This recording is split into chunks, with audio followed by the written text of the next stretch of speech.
Hello students, आज हम class 10th की क्षितिज बुक से पाठ 4 जयशंकर प्रसाद जी द्वारा रचित आत्मकथ्य पढ़ेंगे। जयशंकर प्रसाद जी छायावादी युग के कवि थे और वे हिंदी के श्रेष्ठ कवि होने के साथ साथ सफल गद्यकार भी थे।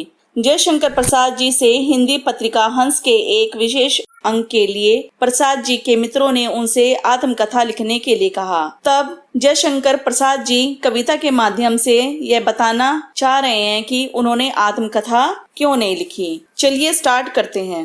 मधुप गुनगुना कर कह जाता कौन कहानी यह अपनी। मधुप यानी के भंवरा, मन रूपी भंवरा। इन पंक्तियों में जयशंकर प्रसाद जी ये बताना चाहते हैं कि मधुप यानी के भंवरा गुनगुनाकर आज कौन सी अपनी कहानी कह रहा है, मतलब कि अपनी गुनगुनाहट के जरिए कौन सी कहानी सुना रहा है।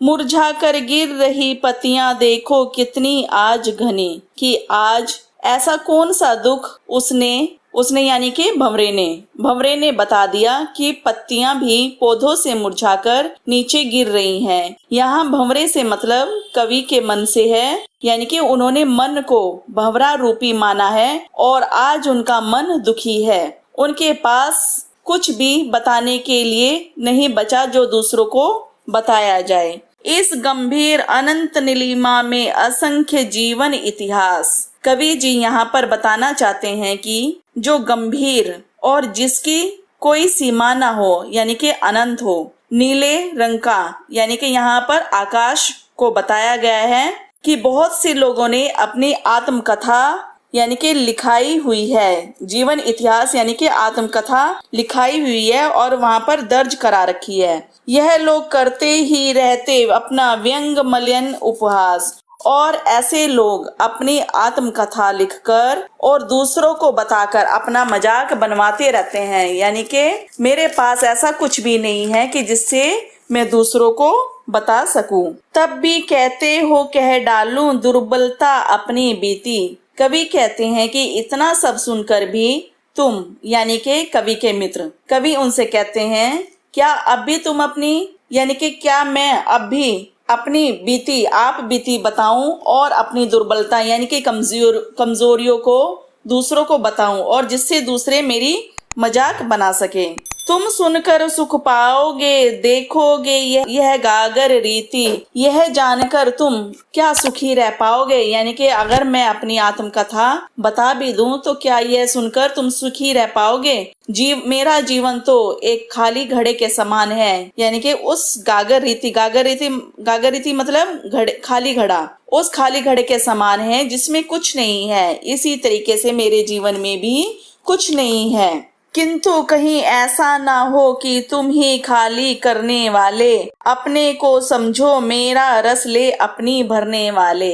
यहाँ कवि जी ये बता रहे हैं कि कहीं ऐसा ना हो कि मेरी आत्मकथा पढ़कर या सुनकर तुम्हें ऐसा लगे कि कहीं तुम ही मेरे उन दुखों का कारण ही हो, यानी कि कभी तुम ये पछताओ कि हमने गलती कर दी है। यह विडंबना अरी सरलते तेरी हंसी उड़ाऊं मैं, और ऐसा मत समझना कि तुम मेरा सुख लेकर तुम भी सुख से रह पाओगे या मैं दुखी हो गया हूँ। यहाँ कवि ये कह रहे हैं कि बड़े दुख की बात है कि बहुत ही बड़ी समस्या है कि जो मेरे मन में है उस सरल स्वभाव का मैं औरों के सामने मजाक उड़ाऊं, यानी कि मैं अपना मजाक उड़वाऊं या मैं मजाक का पात्र बनूं।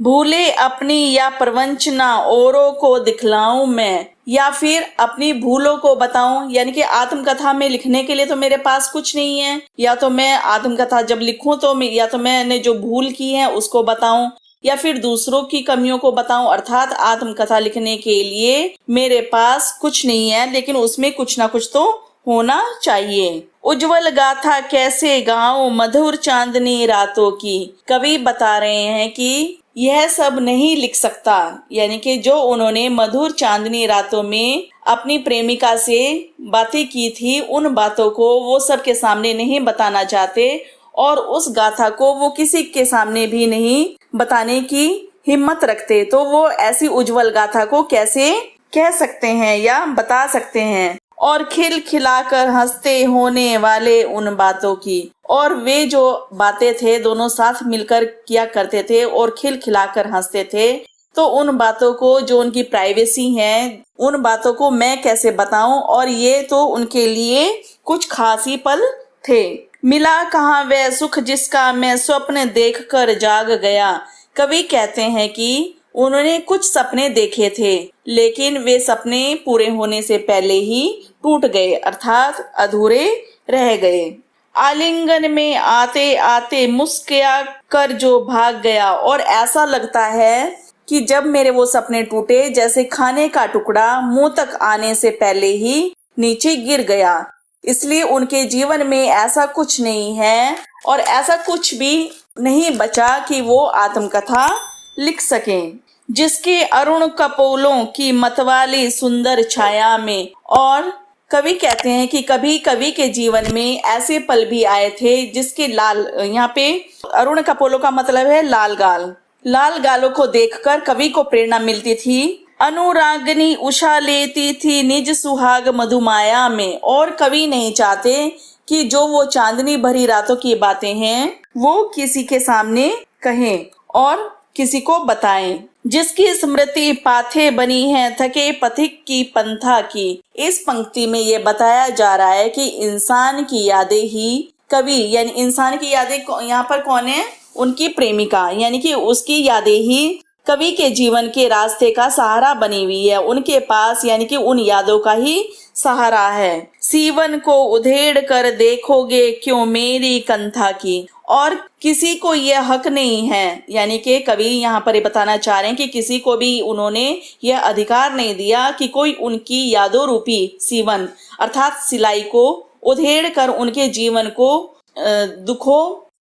के दुखों को देखे।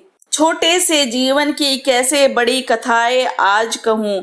कवि बता रहे हैं कि कवि का जीवन छोटा सा है और साधारण सा है, इसलिए आज बड़ी बड़ी कथाएं क्या कहूँ, यानी कि मेरे पास बड़ी बड़ी कथाएं कहने के लिए कुछ भी नहीं है। क्या ये अच्छा नहीं कि औरों की सुनता मैं मौन रहूं। इससे तो अच्छा है कि दूसरों की बातें सुनकर मैं चुप रहूं, यानी कि शांत होकर दूसरों की बातें सुनता रहूं। सुनकर क्या तुम भला करोगे मेरी भोली आत्मकथा। कवि बताना चाहते हैं कि अगर उन्होंने कोई भी यानी कि किसी भी तरह अपने जीवन की आत्मकथा लिख भी ली तो इससे किसी को कोई फायदा नहीं होने वाला और किसी को कोई भी यानी कि उसमें आकर्षण नजर नहीं आएगा, क्योंकि मेरे जीवन में यानी कि कवि के जीवन में कुछ नहीं है।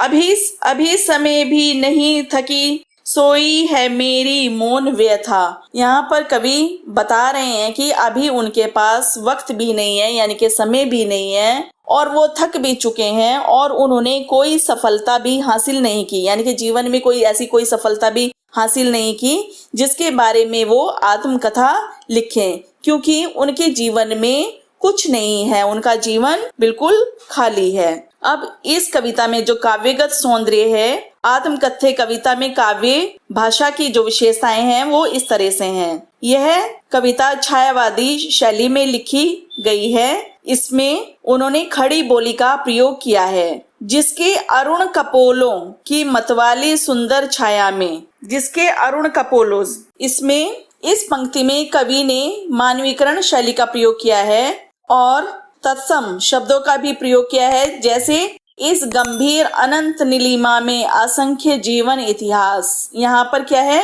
तत्सम शब्दों का प्रयोग है। थकी सोई सी है मेरी व्यथा, थकी सोई सी है मेरी व्यथा में मानवीकरण अलंकार है और इसमें मधुप शब्द का जो प्रयोग किया गया है वह मन रूपी भौरे के लिए किया गया है।